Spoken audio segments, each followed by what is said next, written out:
And then I am grabbing your opening.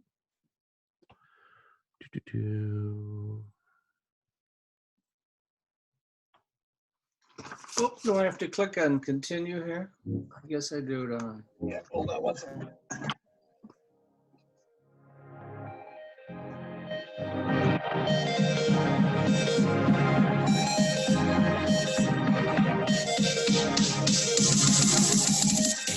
Welcome to M2Techcast, a live internet radio show offering the latest news and interviews with the people driving business, technology, and politics in Michigan. Now, your hosts, Matt Roush and Mike Brennan. Hey, it's Matt Roush. And Mike Brennan. And we are coming to you over Zoom, as people are doing these days. All meetings are virtual these days. So this one is too, and we want to welcome you to this edition of the M2Techcast at mitechnews.tv. And we have calling in from way far away, Nelly Ostele, who, disclaimer, he's my webmaster and does my marketing for me online and all that jazz. And so he's with Smart Finds Marketing out of, main office is Birmingham, although he is based a little outside of Birmingham.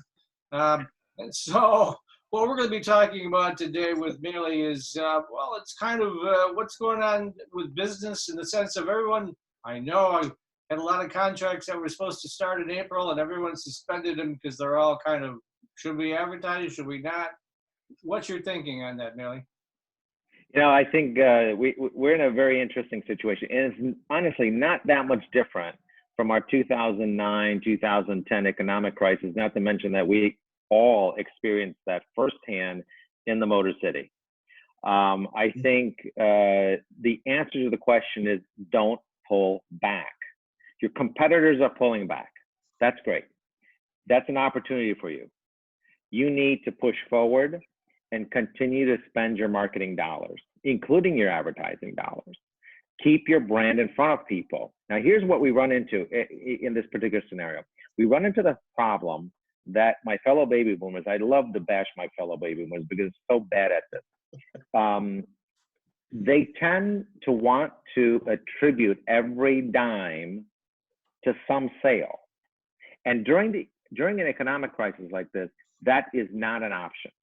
You're investing in your brand to be in front of the market. That's the answer to the question. So don't pull back right now because your competitors are. And isn't there some measure of reassurance involved in that as well? Like, you know, we're still going to be here? Well, exactly. I mean, what you're doing is you're garnering trust. You're letting the market know that you are, not only are you solid, but they can trust you. You're going to be around in 3 months when this whole thing starts to shake out. So yes, you want to be able to present that. You want to present that to the market in a way that they're going to be able to say, yep, I know this brand. Okay, let's also talk about another thing that you're big on, which is relationship marketing. How does that play into this right now? So one of the things about this whole process of keeping yourself in front of everybody is really, you know, again, don't cut your spending, make sure that you're keeping yourself in front of the market. But what you want to be able to do is tap into the social space, the whole virtual world. And again, I apologize for my baby boomers, but they don't do a very good job in the virtual world.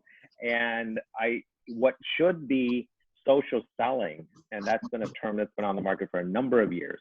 Social selling should be number one on their list. And it's not. They're still continuing doing the cold phone calls, making the phone calls, going to conferences, putting themselves at risk and expending unnecessary time and energy. Rather, especially if you're B2B, get onto LinkedIn, develop relationships in LinkedIn in such a way that people recognize who you are. You're building trust. But I will tell you this, social selling, and let's say we're using LinkedIn as our tool, allows you to be much more efficient. If you can only do, I'm just throwing out some numbers right now. Let's say you can only do 100 phone calls in a day, right? Through LinkedIn, you're able to stay in contact with a few hundred people within a day. It's a lot more efficient. And you start to develop a relationship with individuals within the marketplace. They can be partners, they can be strategic partners, they could be vendors, they could be clients or prospective clients. You're developing relationships in such a way that you're going to end up with sales. And again, using the same initial topic, this is the time to go into that marketplace and to develop those relationships today. So social selling is a form of relationship marketing. Okay. All right. Go ahead, Matt. Well, I was just wondering, you also talk about the concept of social nurturing. Let's talk about that for a little bit.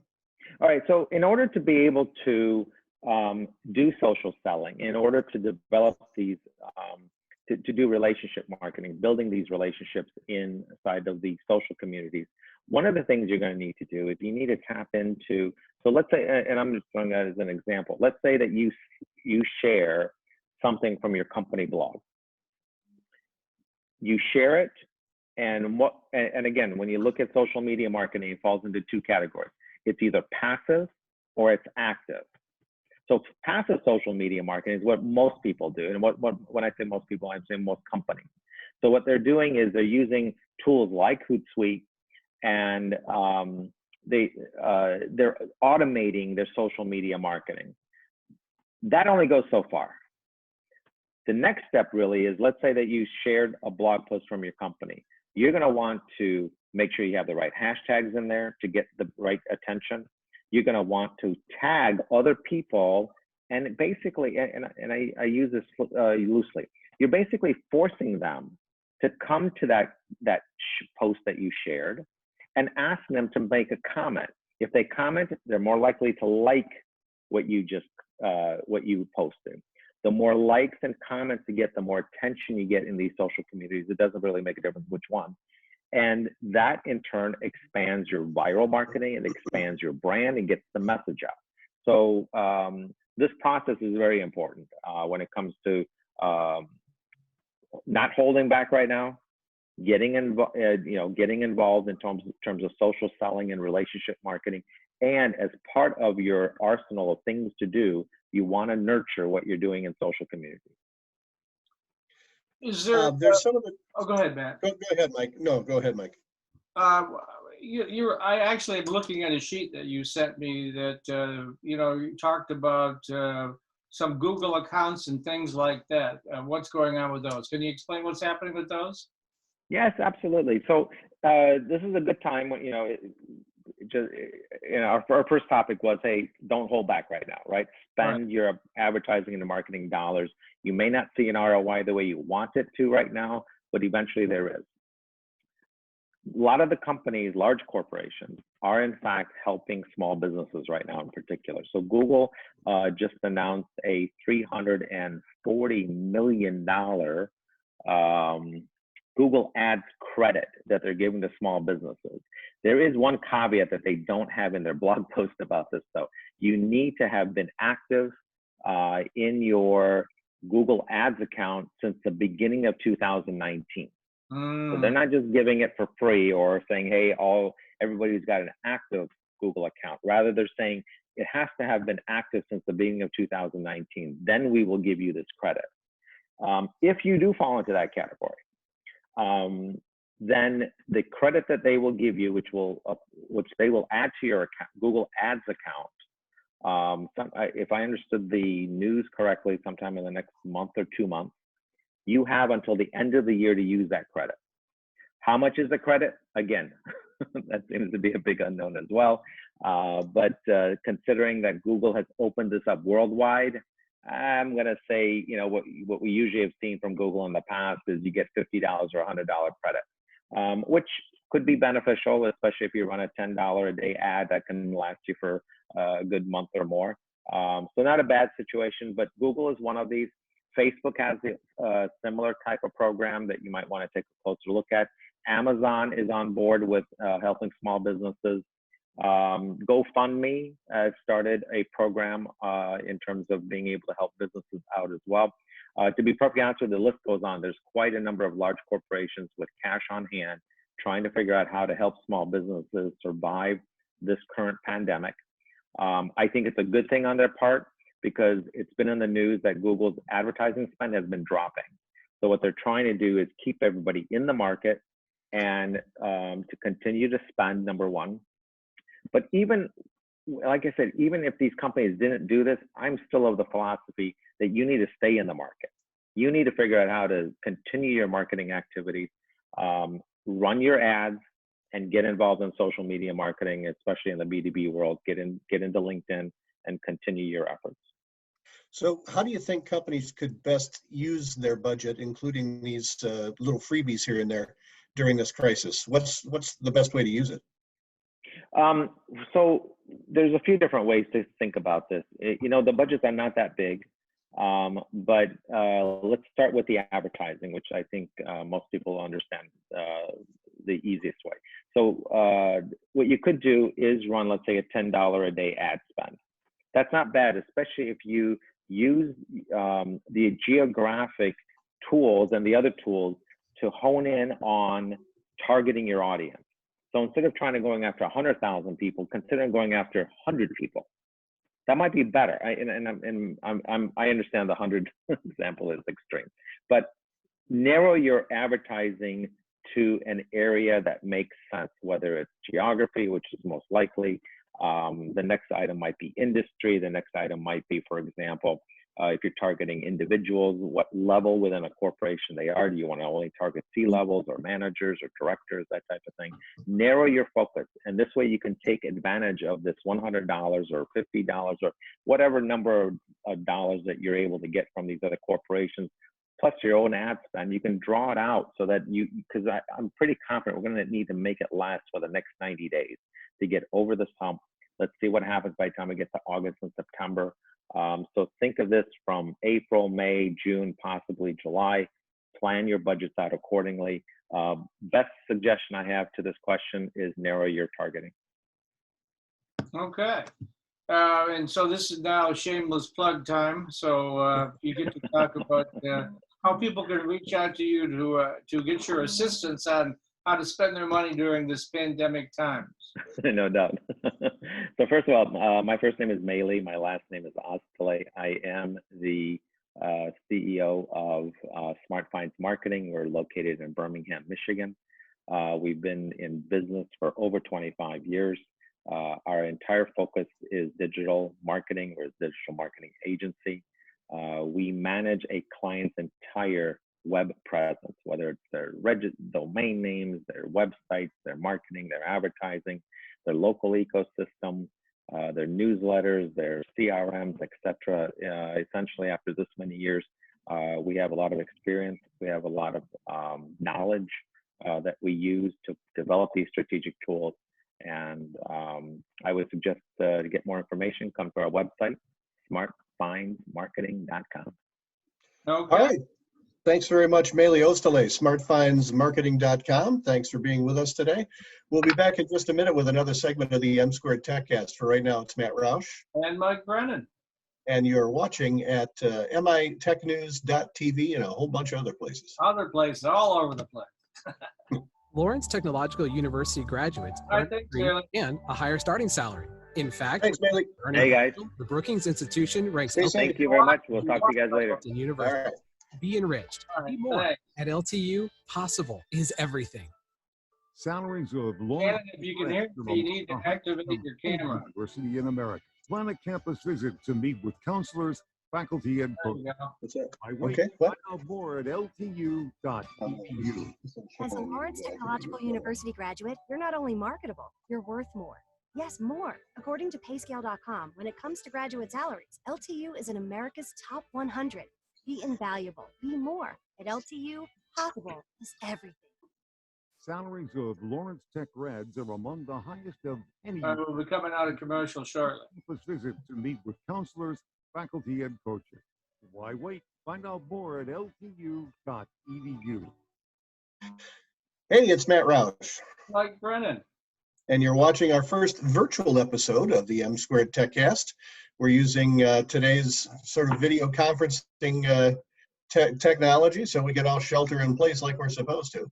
Yes, well, last week we did the last show. Actually, we weren't even in the TV studio because that was too close. So we moved to the audio studio, and then Dave said, well, the engineers are a little uncomfortable with all these different folks coming in for all these shows, so we had to go virtual. So here you are. Yep. So not too much different, just different talking heads. And we have with us Shannon O'Hara. She's calling. Hi. Hey, all right. She's calling in from New York. How And she's the sister of one of my business partners, Kate O'Hara, who's probably watching, so we need to give Kate a shout out, right? Hi, Kate. Or I'll never hear the end of it. And so Shannon is in the fashion apparel business I'll let you explain. I know who you are. I don't want to give away too much, but what do you want to tell folks about what you're doing in New York?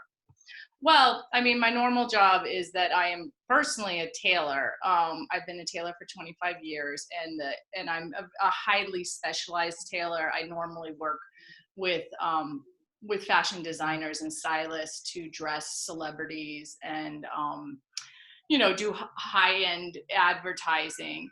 And my partner, my co-founder and I started last week. We're in all these industry chat groups like email chains, and in the entire fashion and entertainment business in New York, shut down because the governor you're not allowed to be running unless you're an essential group. So none of the factories that make apparel in New York are running. None of the tailors I know are working. None of the films are shooting.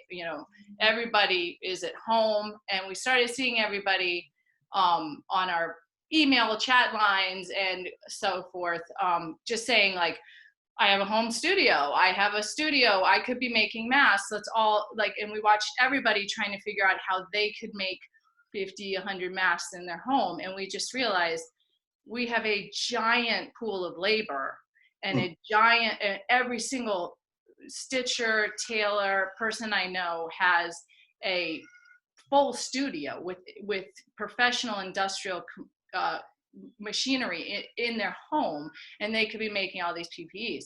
Then to top that off, we also are connected to several factories that are not allowed to run, but they all have industrial cutting machines, and they could be cutting large scale PPEs, somebody in their home is physically with scissors cutting out, but these machines cut 250 layers of fabric at a time. So we estimate that if we put just the factories that we're working with currently and not reaching out to even more, if we put them to work, we could be cutting probably between 25 to 100,000 PPEs a week. Now in order to put ourselves to that, and we have the stitchers and tailors to do all that work. And right now we have a little over 500 professional tradesmen that were working in either the apparel industry or entertainment industry that are set up at home to do all the sewing. And the beauty of what we're doing is that no one is in the room together. Right. And you're calling this the Skilled Laborers Brigade, right? Yes, we do. That it's because really that we are a collection of factory owners and the actual people who sew garments. And I think that's important because there are a lot of people that are volunteering to make PPEs, and people that are making masks who are not industry professionals, and they're doing a wonderful job, and they're doing a great job making masks. But I just know the volume, where it may take a home sewer, let's say 20 minutes to make a mask, it would take a professional 2, so we can put, and not to mention what I said about the cutting machines. Sure. I can cut out 5,000 masks on one cutting machine in one day. What you're going to do is hospital gowns, if I believe that's correct, right? I was just using masks as an example. We are in the process of speaking with mills about getting the medical grades fabrics. I was going to say, where's the fabric coming from? This is the big issue that everyone's having, and why these PPEs aren't being flooded into the market really quickly, is that in order, they don't, a mill that's making medical grade fabric is not something that somebody from the public can contact. Like you have to buy massive amounts of fabric at once. So you can't, which is fine because we need massive amounts to cut out our potential. But the other issue that we're having, why we're in the situation we're in globally, is because we made a choice a couple decades ago to make all of these medical gear out of disposable fabric. So the mills haven't been making that much launderable fabric. So, and that's what we need to be using now. Like in order to make gear in a non-sterile set up giant factory, you have to be able to wash it to sterilize it. So everybody now wants launderable masks and gowns, and you can't buy that unless you're buying large amounts. So we're talking to hospitals, and we're talking to governmental agencies about trying to get that going. But in the meantime, you know, none of the people I'm working with want to sit idle. So, I mean, we're cutting out 5,000 masks today that my stitchers are going to be getting tomorrow, and they're going to be working on, you know, so we're working. I'm very frustrated that we're not working to our full potential, which could. Yeah, you could scale up if you had the raw material. Yeah. And, you know, 5,000 is an impressive number, but 100,000 is a more impressive number. Yep. So now, is there any way, we're in Michigan, obviously, is there any way for folks like you in Michigan, I'm sure we have them here in the Detroit area, because we have a bit of an entertainment industry here. Is there any way for them to work with you? Oh, definitely. We are, one of the things that, like, I won't go into the nuts and bolts of the production process we've made up, but we have specifically, it isn't as simple as just like picking up the cutout mask or gown and dropping it off. We are working with another organization to set up like virtual quality control and safety control. So like they're developing a QR code for us so that we can constantly be in monitoring of what they're making and that they're making it safely. And this is all done remotely, you know, and we have people that have signed that are part of our ranks that are professionals in different parts, you know, outside of New York City. I mean, a lot of them are New York City just because that's the people I'm personally connected to, but we could for sure do this nationally, not to mention if anybody across the country wants to order from us, like the mail is still running in New York. You know, there's no reason we can order fabric. I think we are in the middle of ordering fabrics, like additional fabrics. We're finding we can get a fabric within a couple days. It takes a couple days to cut and sew. Like you could get it in under a week, probably. Now, New York is certainly one of the epicenters in America right now of the pandemic. So initially, on the stuff that you're creating, PPEs, and we should define that term. That's. Okay, sorry. Go ahead and define the term for the audience. I've been steeped in phone calls with politicians, and everyone's just saying PPE. That stands for personal protective equipment. So what that is everything that the hospitals are running out of: isolation gowns, protective coveralls, face masks, booties, headgear, like the things that protect a nurse or a doctor from getting sick. And the other thing that we have been getting, I would say a majority of the people contacting us for help have not necessarily been ER rooms. It's been, you know, who we're cutting out for today is a group of OBGYNs who don't have masks for labor and delivery. Uh-huh. And, you know, or we're making masks for a large group of firemen. You've got fire, police.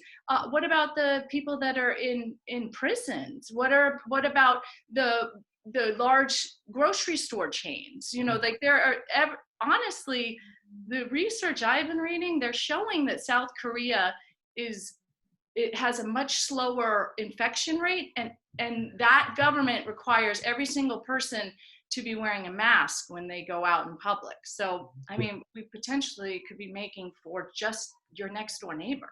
Right. Right, exactly. Yeah, they have flattened the curve. We have not yet. So. Yeah, I mean, I'm afraid that New York may be a little past the curve. Yeah. Well, that hospital ship just arrived today just to take the normal patients so all the New York hospitals could focus on the COVID-19 patients. So it'll be interesting to see how that all works out. Yeah, here in Detroit, they're setting up the convention center as an overflow hospital just for the COVID-19 patients. So. Wow. Yeah, I mean, I've been following a little bit of Michigan just because I have family there. The news just comes at you, a mile a minute. Yeah, absolutely. So and we want to keep you on. We're going to have Fred Brown on for the third segment, and I think the two of you could discuss these things together. But if people want to reach out to you, they want to participate in your skilled labor brigade, I can do it. How would they do that? So, well, we've set up a website. I have to say, we've done all this in 6 days. We've put together a 500 employee plus or employee/volunteer plus manufacturing production line in less than a week. Mm-hmm. And so, we also set up a website so people can contact us. It's skilledlaborersbrigade.com. Okay. And if you would like to join our ranks as a craftsman who is a skilled laborer, we have a page for that. If you would like to donate so that we can, for these projects that we're trying to just do large scale cutting for, we have a /donate page. And if you also are interested in amplifying your production process, like there's plenty of people that, designers and people that are making their own efforts with, their 10 employees. Well, if you want to amplify that, we can add 10 or 500 employees to your process. Okay. Go ahead. Did you want to say something? No, I'm done. Go ahead. Oh, no. Matt, did you want to say something? Well, I just wanted to give her the opportunity to plug her regular business after this is all over, since she's been so kind to be with us today. Oh, I really appreciate that. Actually, the level of tailoring that I do, I work specifically with celebrities, so you have to be a fashion designer to contact me. But okay. Who knows where we'll be after this comes out. I may regret having not given you my phone number, but I mean, I currently I've been doing this for 25 years. I'm pretty word of mouth, but thank you. Well, and finally, before Fred does join us, so how are your folks handling what's going on in New York right now? It's a very nasty situation. So how are things going? I would say that in New York City, the majority of the people that I talk with take it extremely serious. When I go, poke my head outside my house, the neighbors are all distancing themselves. My husband is an essential worker for the city of New York City, so he's still working. And he comes home and takes it seriously, takes his shoes off, is fully cleaning himself before changing his clothes before he even walks in the house, in the garage. And it's pretty serious. Okay. If you get, even if you don't work with Skilled Laborers Brigade, if you get anything from my interview, it's please take this seriously and please, take off your shoes, wash your hands, wear a mask, like take it seriously. Sure. Okay. We're going to do a quick 1-minute commercial break, and hopefully we'll come back with Fred Brown, who will join us, and then we'll continue the conversation. Thank you. All right. So we'll be right back with, okay, relax. So right there, I see Fred's queued up and ready to go, but first we're going to go to commercial break. This is Mike Brennan. And it's Matt Roush. And you're watching, a kind of different edition of M2Tech TV. What do you get at Lawrence Technological University? Right. Everything. Great labs and studios, supportive professors, plus a full campus life, NAIA athletics, and all the software you need to succeed. Be smart, be more. At LTU, possible is everything.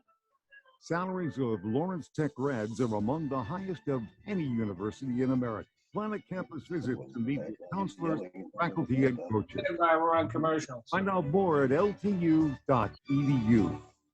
Lawrence Technological University Plug Matt's employer. Community. You learn beyond the campus, doing real-world research for top companies and honing your skills through co-ops and internships. Apply what you learn. Be challenged.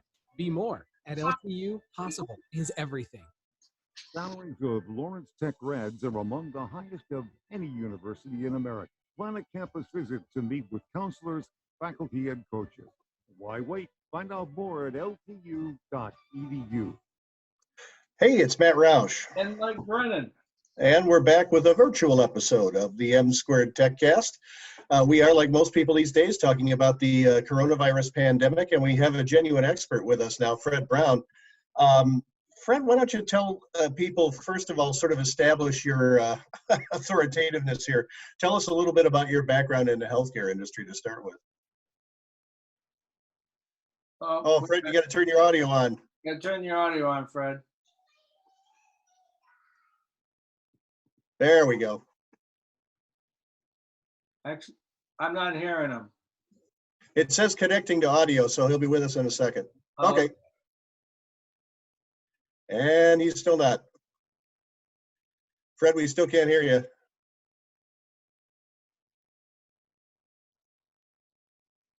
I can hear you on the phone. I just can't. Oh, there we go. Okay. There we go. Okay. So I have to do it on the phone. Is that all right? Yeah, that's fine. Fine. Okay, we'll just have to wing it. Can you still hear us, Fred? I can hear you. Yes. Okay, so once again, Fred, give us a little bit of your background and your authority to speak on these matters. Well, I'm a medicinal biochemist by training, and I've been in the business of managing epidemics like this with drugs and vaccines for about 40 years. The first big event that I had to coordinate was HIV, and luckily our lab was the first lab to develop a test that actually identified the HIV virus, and we rolled that out to tests all over the world. That really helped control the HIV virus and got us in control for therapeutics. And I've then worked on Ebola and Zika and SARS and H5N1 and so on as they rolled through the population. This is the first time we've had to do this in the United States, but I've done this probably 5 or 6 times as a manager responsible for managing demand of critical drugs. All right. So, well, you wrote a, shall I say, scary blog posted. I read through it carefully, and your thesis is prepare for a long haul through September. Yeah, that's based on my experience. In my experience, we're not as organized as we probably should be at this point to control the virus as quickly as we'd like to. And what concerned me was that we weren't getting very much attention to the virus already in February and March. And so I started to blog. And as a result of the blog, people started to ask me questions. And one of the questions that came back was, how long is the shutdown going to last after we started the shutdown? It was a friend of mine in Austin, Texas. He said, "Oh, look, I'm signing deals. I've got rent to pay. I'm a real estate guy. What should I think about in terms of coming back to work? When are things going to get back to normal if I've got to close deals personally, shake people's hands, and get all over the United States and world?" And I said, well, in my estimation, I actually used the model very much like the one that Mayor Cuomo is using in New York. And in my estimation, using that model and being conservative, that basically we would go through a peak in the United States of mid to end of May, be conservative, I said, define end of May. And then in order to make sure you're really done with the infection rate, then you have to wait for, unfortunately, this virus takes a long time to work through its system. It takes 40 days to go through a complete cycle of disease. And so you had 40 days, plus you're not really sure whether you've really stopped it. And so I thought, for breakout areas, you'll probably have to wait about 100 days, which is what they did in China. And for non-breakout areas, if your community is lucky enough to miss it, it'll be about 60 days after we think we've got control of the peak, at the peak. So putting that together, you get kind of early August for the non-breakout areas and late August for the breakout area, late July for the breakout areas, for the non-breakout areas, and late August for the breakout areas. If we're lucky. If we're not lucky, we jump back into the situation too quickly. Everyone gets reinfected again.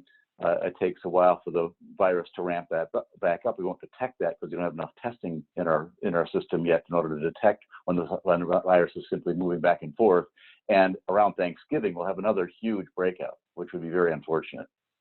So that's why I said, to be conservative, we probably have to wait until late August before you really plan to have significant normalcy in your life. Probably September, you can start to think about being normal again if we're lucky. Now, one of the things I mentioned to you when we were talking before the show was I watched the news report this morning where the FDA has approved some sort of antibody virus detection. And again, this is not my area of expertise. But we would tell whether someone had the immunity, had gone through the disease, and therefore could go back to work. Could you talk a little bit about that?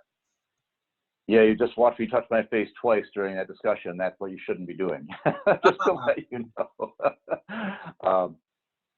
So basically there are several different kinds of tests we have in order to detect disease. And one of them, what we're using right now, is actually detecting the DNA, and that's the PCR test that's being used right now. And that was from a company that I used to work for, Hoffman LaRoche, developed this test. It came out very quickly because you can very quickly get the DNA available for the virus. And the problem with that test is it takes, if you're very, very good with it and have a very automated environment, you can get it done in 45 minutes. Most of us don't have those kinds of capabilities. About 168 labs in the United States do. So normally it takes about 2 hours to really get a good test result. And that's if you're lucky enough to get a sample with the right conditions and so on. So there's a small chance that you won't even get a sample, even if you have the disease, to be able to test properly.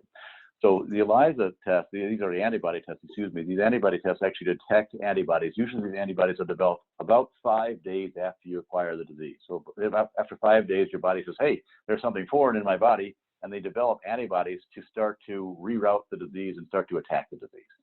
And at this point, you can actually detect in your blood whether or not you've got these antibodies. And that's extremely important, because what happens in these diseases is that you can tell who's been infected.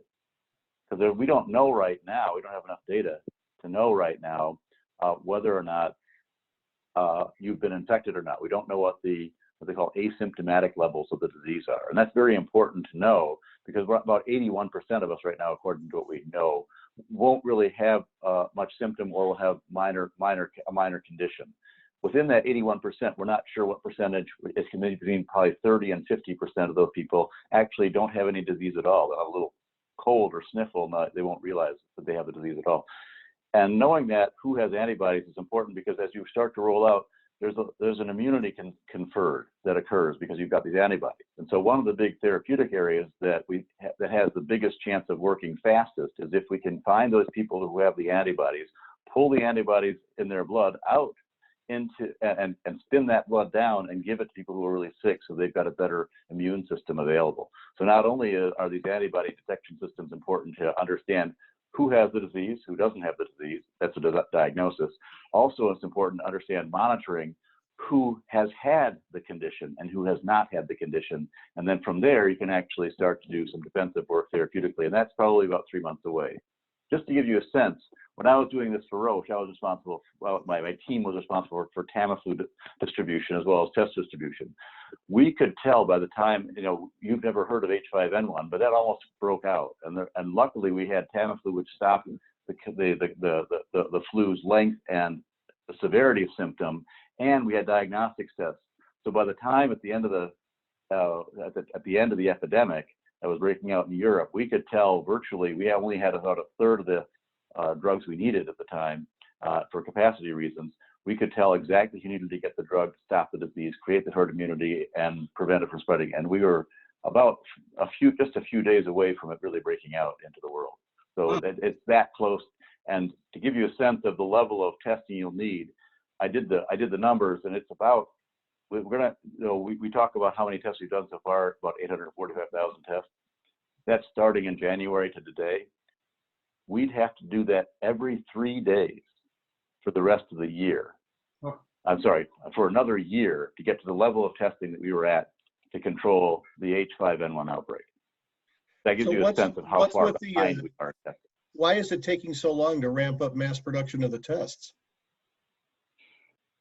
Well, you have to get enough of the antibody. The antibody has to be stable. This is a living system that's creating the antibody. You've got to format the tests. Luckily, these tests are much more available than PCR tests. There are 18,000 machines like this outside the United States versus only 168 that we had for the PCR test. Korea has a testing capacity of about 100,000. They are at about the right level. They can give us a few of those tests, but that's sort of, and they're 1/6 of our population. That gives you a sense of where we are. Luckily, these tests have moved then from a 2-hour pattern to about a 15-minute pattern. You can even get a negative result. You can get a positive result in 5 minutes, a negative result in 15 minutes. So you get a sense of how much faster the throughput is and how much more capacity we have to do these tests. Another nice thing about these is they go through the mail a lot better, so we'll be able to involve a lot more tests. But if you talk right now, for example, to Beaumont, they can do about 400 PCR tests a day. That's all. And they had 8,000 requests in the last couple of days. So you can get a sense of when people saying, we got to get better with testing, we got to get really better with testing. Otherwise, we're going to be, and that's why I'm saying that it's unlikely that we're going to be able to control the virus that well already. So yesterday it was revealed that the U.S. government was using someone named Chris Murray's model. He's on the University of Washington, excellent epidemiologist, obviously. But if you look at his material, it looks like the test goes up and down very rapidly. I'm sorry, the disease incident goes up and down very rapidly in the United States, throughout the whole United States. And my assumptions were that it's going to be hard to make that happen. That everywhere is going to break out about the same time and get better about the same time. I don't think that's likely, but that was one of the simplifications. So you can look at every state, which I didn't do. All right. Matt, you have some questions? Yeah, I was just curious. The people that are considered essential workers, what precautions do you suggest they take in the current environment? Yeah, that's a great point. So there are a couple things. There are non-essential workers and then there are essential workers. For the essential workers, you should really confirm, number one, that you've got to do the work personally, physically there. If you don't have to do the work personally, physically there, or you can transfer the work to someone else who is already there or already, then do that. Don't go to a site just because you're an essential worker and can. If you can work remotely successfully and complete the tasks, do that. Do not go out, even though you are an essential worker and officially you're allowed to show up. And if you don't have that equipment, then buy it and do it at home. That's number one thing. Number two is if you're living with a family, then essential workers who are in healthcare know this already, but you should really have a facility where you can disrobe outside your door, signal the family that you're coming in, have them clear out the area where you need to get to take a shower, take an immediate shower, soaping all the way through your body, and preferably with a special chemical soap, which I'll send it over to you with the name of it. Special chemical soap is it creates a film that prevents viruses from coming back onto you. And then it's a hexafluorine, but it's a pink soap you can buy in the pharmacy, or have it shipped to you. Don't buy it in the pharmacy. Ship it to you. And then when you're done taking your shower, come out with gloves and safety protection on. Put your dirty clothes and equipment on. Wipe it all down. Throw it in the washer. Wash it and dry it under high heat, and wipe all the things you've used that day, including your truck and everything else, down completely with a soaking alcohol disinfectant that should remain on the equipment for at least 2 to 3 minutes in a wet form before you wipe it off. Wow, it's like a bad horror movie or something, Yeah.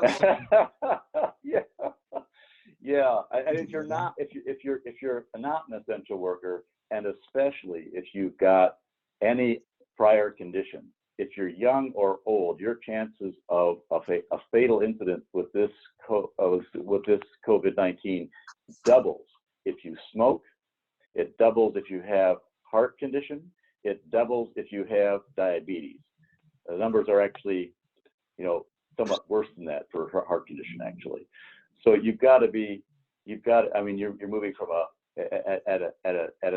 you're moving from about a 1% chance of dying to a 10% chance of dying. It's literally that bad. So, and then as you get older, you move from a 1% chance of dying to once you get to our age, you're talking about a 3 to 5% chance, 3.5% chance of dying. And if you're talking about someone who's in their 80s, it's a 14 to 15% chance of dying. So the people who get sick and are likely to have illness will know it within about 8 days.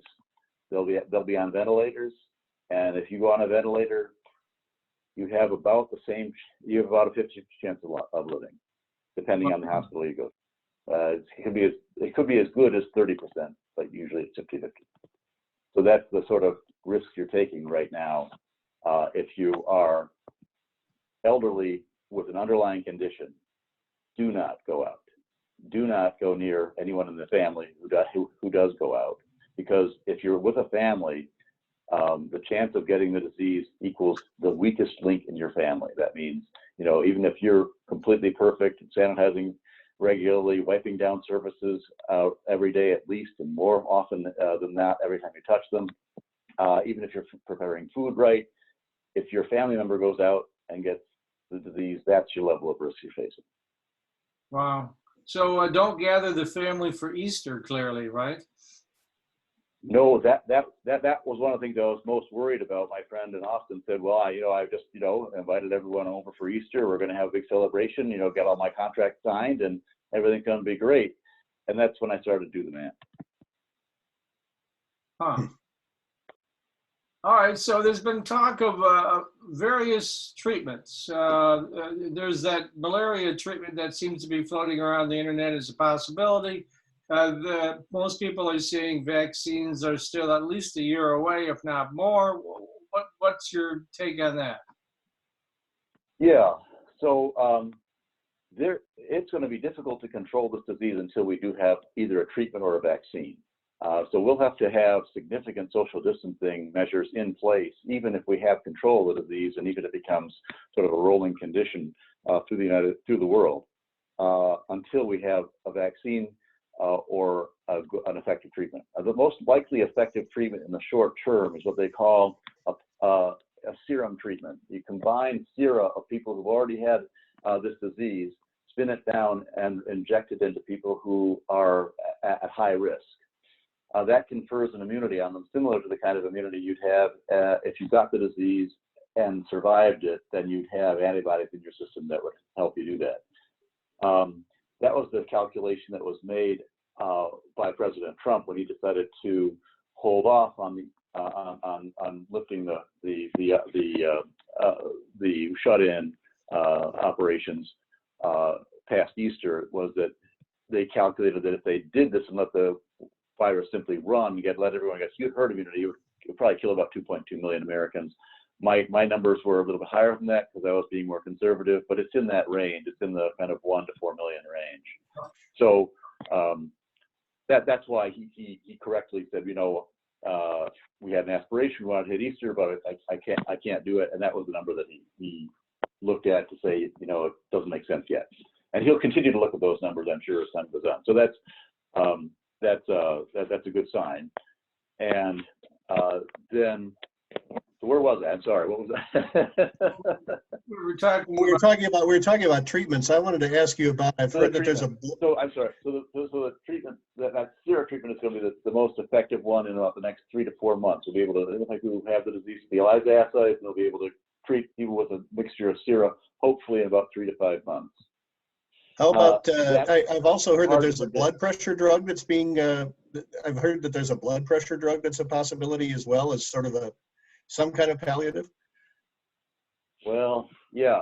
So the way the disease progresses is twofold. Number one, you get an infection. The infection can be controlled by antiretrovirals, and those are the ones you're hearing about that end in VIR at the end, and remdesivir, a few others, remdesivir, is the Chinese one.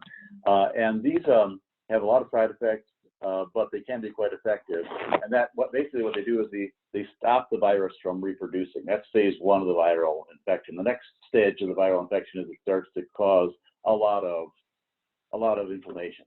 And in order to stop the inflammation and the destruction of what they call a cytokine storm, to stop it from hurting your body, what happens is your body over-responds to the infection, to the viral infection, and it starts to eat itself. And so if you look at these people who are dying, what happens is they actually have holes in their lungs where the body's eating itself, which is a permanent problem even if you survive the infection. Wow. And then of course you are very open to getting other infections like pneumonia that'll also kill you more rapidly. So you can imagine that there are a number of drugs in the area that are trying to actually reduce that cytokine inflammation. And then there are more palliative drugs that people are looking at to try to reduce inflammation and symptoms. So those are the kind of 4 areas of drug work. And it's going to take us about 3 months to get this monoclonal antibody cocktail spun down in sufficient quantity to even start the process of looking at people. It'll take, with existing drugs, we could have them on the market more quickly, but there's some, but we have to, the FDA will have to do some specialized testing called master protocols that allow them to look at all the different drugs that are out there. There are about 70 out there right now. WHO feels have an opportunity. None of them are considered what we would call, a high likelihood of success. But there are, at least they have some likelihood of success. And then it's going to take about 12. The fastest I've ever gotten a vaccine in the market is about 14 months. They have new technologies out there that could get it down to as little as 12, but they've never been successful. So these are the nuclear vaccines that are very specialized and new to the market. They're a little bit safer. They use a platform instead of a completely new construct each time, and so you can get them through this regulatory process more rapidly. So we talked about this again before we started the show, and in the summer in Michigan, that's when everybody gets together, goes to sporting events, goes outdoors. Can we actually do that this summer? Well, by yourself you can, absolutely. No Comerica Park or anything, right? Yeah, or if you're married and have regularly with somebody, that's probably safe. I wouldn't get together with until the CDC says we have control and we are treating patients on an individual rather than a population social separation basis. I wouldn't get together in large groups. The way to figure out how big the group can be is you measure your room and you figure out 6 feet of distance between everybody, and then you can figure out about how many people you can have in the room. If you go outside, it's a little bit easier. The other thing that's good about outside is that it has more ventilation. More ventilation is important. And then, of course, you want to keep all of the hand washing going. You want to keep all of the disinfectant, the disinfectants and sanitization of surfaces going in that process. So generally, it's going to be more difficult. We might have I wouldn't count on this, but some coronaviruses are more susceptible to heat. And so as it gets hotter, and especially as it gets more humid, the reason that the virus spreads is because there are droplets in your sputum. And so as it gets more humid, these droplets can't travel quite as far. So there's a slight reduction in the amount of space you can have between you. In the lab, we use laminar airflow, which again blows things away so that we can get slightly higher concentrations of people in. But I wouldn't risk it until August, until the CDC says we're at a point of containment and we've got a way of managing individual patients as they come through the door. Well, I think it really kills people as well. When you get out of control in the hospital, that really causes fatality rates to go up. And football is a religion in this country, and that starts in September. What's the outlook for college and pro football, high school football? Is any of that safe to do? It's too early to tell. I mean, all these models are have a lot of assumptions built into them. We just don't have the data yet. We've had to make some simplifying assumptions. Once we get the data, it'll be a lot easier to say with a lot more accuracy what the right data is and what the right control systems are. My guess is that my real hope is that in September we'll get to a point of normalcy and enough control where we'd have at least some audiences available. I wouldn't say very large. I think you have to keep, kind of 2 rows around you is pretty separate, but at least, at a U of M, they could probably get, 10, 20,000 people into the stadium and get things going. So don't buy those seasons tickets this year, huh? I don't know is the answer. I really don't know. I'd love to be able to say absolutely, but I'm not sure. Certainly not the pregame, not the preseason August tickets. No. Well, I was going to say that the guy at Spartan Stadium always starts the game with "It's a beautiful day for football," no matter what the weather is. He always says it's a beautiful day for football, but it sounds like it sounds like a beautiful day for football at home in front of your television. Is what it's sounding like. Yeah. I think, unfortunately, I think it's going to be a while until really we have a medical solution to this. We're going to have to practice the social distancing.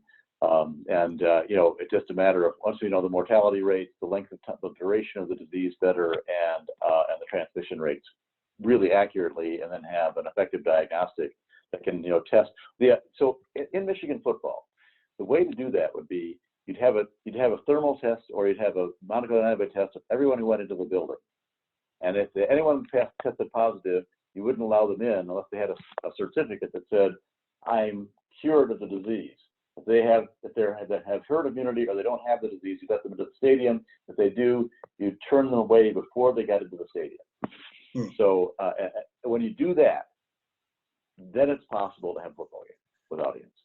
Well, you don't do that for the metal detectors so long. Jeez. Yeah, you need a lot of detectors. You need a lot of police to help guide the crowds. You wouldn't allow people to stand in the crowd. It'd take you a few hours to load the stadium, a few hours to span the stadium actually go pretty well because everyone who was in the stadium was either immune or had been tested negative. So so getting out of the stadium, you'd be okay. Getting in, it'll take you, if the tests come down from 5 minutes to 30 seconds, that would be ideal. And if they only cost about 5 cents, people would probably be willing to spend the money to do that. But that's what would be necessary. That level of support of the game, and then you can do it. I think. In August, in September. Yeah. Well, we got to get through April first. Yeah, that's true. Very true. So, all right, Fred, I don't know if Shannon's still with us or not. Are you there, Shannon? I see your icon, but I don't know if you're actually with us.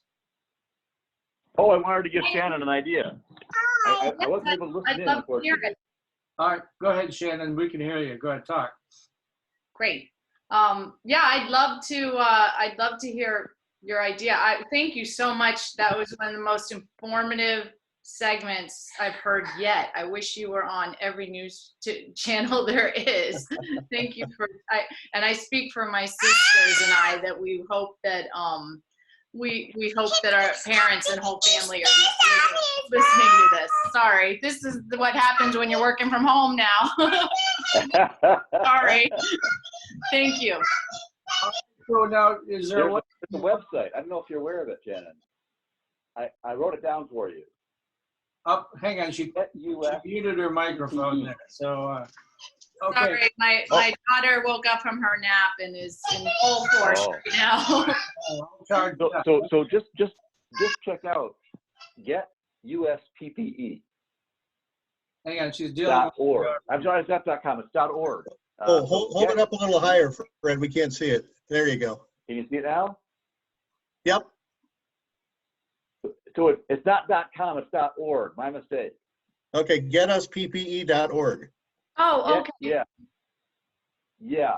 If you go to that site, you'll see they have a map of the United States. You click on where you're interested. They have 2 things. First, they say, are you interested in being a maker or being a donator? If you want to be a maker like you click the maker.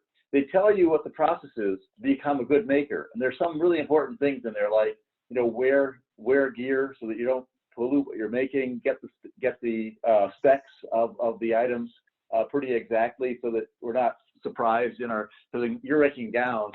So, folding the gowns, washing the gowns, they're doing hundreds of thousands of these a day. You can imagine. So, that if you have something special, it's hard for them sometimes to be able to do it effectively. They'll do it, but it's just they could, have to be used. You won't be able to be at scale in the washing system. So you make it under good conditions. You don't make it where you're preparing food. You don't make it with dirty hands. You make it with gloves and masks and eye protection, so that you're sure that you've got a pretty safe product when it goes out the door.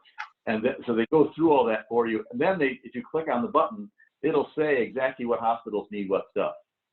So you can go, to California, you can hit, Stanford. It'll say, here is our drop-off point. Here's what we need in detail. I appreciate that. We are hoping to, I will look into this, get us PPE, except we are not just makers, we're professionals. So the other thing is that we are looking into not only large scale laundering after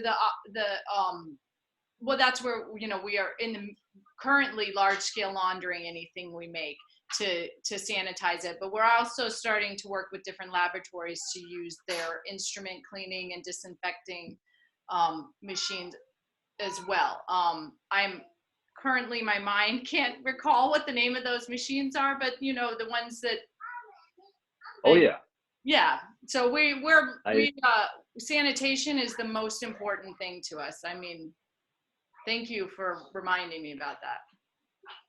Yeah, and so some of these guys don't realize that, and they donate materials, and then it's difficult to be picked up by the system. But it sounds like you're doing all the right things. Unfortunately, I couldn't hear your work because I had messed up the connection. I apologize. Anything else? That's why, honestly, what you just brought up is why we thought it was important to have the professionals making large-scale PPEs. I just remembered the name of the machine is an autoclave. We're working with somebody to develop a process of autoclaving what we make. And neat.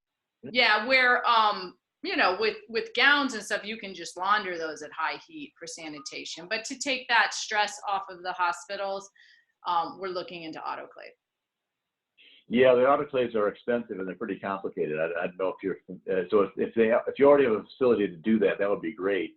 Because then they just roll in the gallons on a large system, and these are autoclaves that are the size of a room.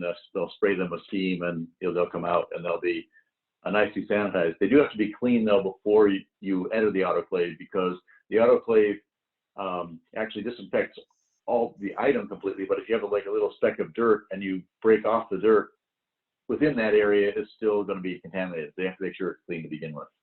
Yeah, I mean, this is a whole world of people coming together, the medical professions.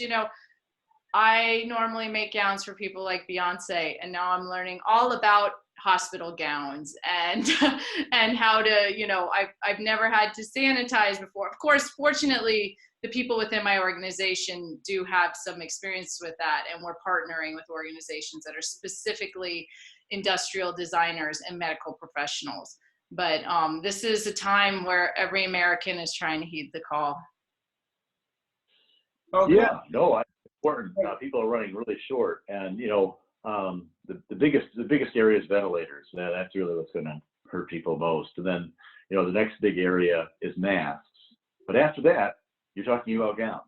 That's probably number 3 or 4. Gloves are really critical. Unfortunately, they're very complicated to make. They're mostly made in Malaysia. The reason they're critical is because Malaysia had a big viral outbreak, and they had to shut down all their manufacturing. So we have no gloves. And so donation of gloves is getting to be really important. And you were saying, Fred, that these booty things are like spats. Those are real important too, right? Yeah, that's one of the most important areas is closing off the shoe covers, the shoelets. You can imagine you're stepping in things that all drops, everything kind of rolls off the gown onto the shoe coverlets, and then you take off if you don't have those on and you try to pull your laces, you get infected real fast. We're working on making those as well. We were trying to reach the call for masks and gowns first, but that's something that can easily be made by apparel manufacturers.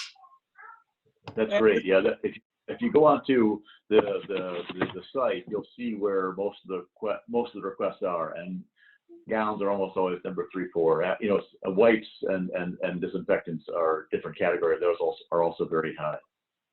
But that's great stuff that you're doing, Shannon. That's it's sort of all hands on deck. Every little bit helps. It's a huge volume they're going through. But I remember I heard one nurse being interviewed, and she said it's sort of like asking a firefighter to run through a burning house in their underwear. You know, that's what we're sort of asking our healthcare workers to do, and it's not a bad analogy in terms of danger levels. So the gowns really make a huge difference. All right, we're going to have to leave it at that. Why don't we let Shannon once again talk about the website that she's created for her folks. Go ahead and tell us that one more time. Yes, ours, you know, I was just going to respond really quickly. You know, unfortunately for us, everybody is unemployed. So we have the ability to focus all our resources on this, and we just want to be able to. And, you know, we're currently doing so, but we could be doing more.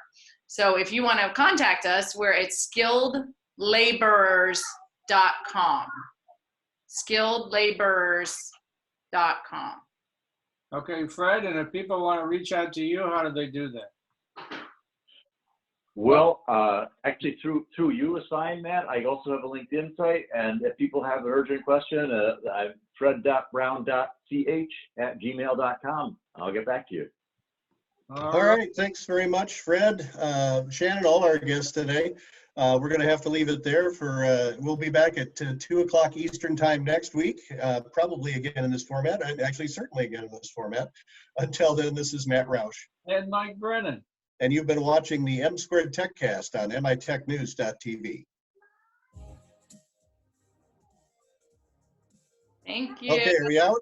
All right, thanks, Shannon. Thank you so much. Yeah, you guys. Sorry.